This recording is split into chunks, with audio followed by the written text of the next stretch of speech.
এরপর কি হবে?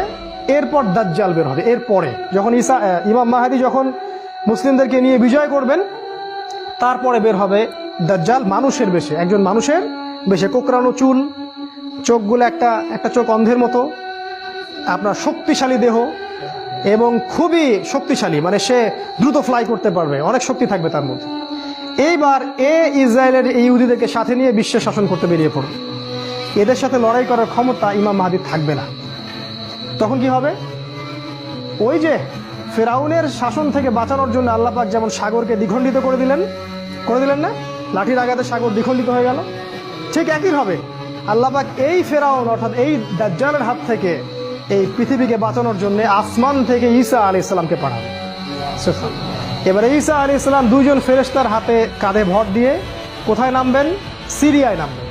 এই যে সিরিয়ায় যুদ্ধ হচ্ছে, সিরিয়ার দামেস্কে সাদা মসজিদের উপরে তিনি নামবেন। এখন ওই দেখেন মসজিদ সাদা হয়ে গেছে। যখন এই হাদিস বলা হয়েছিল তখন মসজিদটাই ছিল না, এখন সেই মসজিদের গম্বুজ সাদা হয়ে গেছে। আর কত সময় বাকি আছে? এখনো ঘুমাচ্ছে সবাই।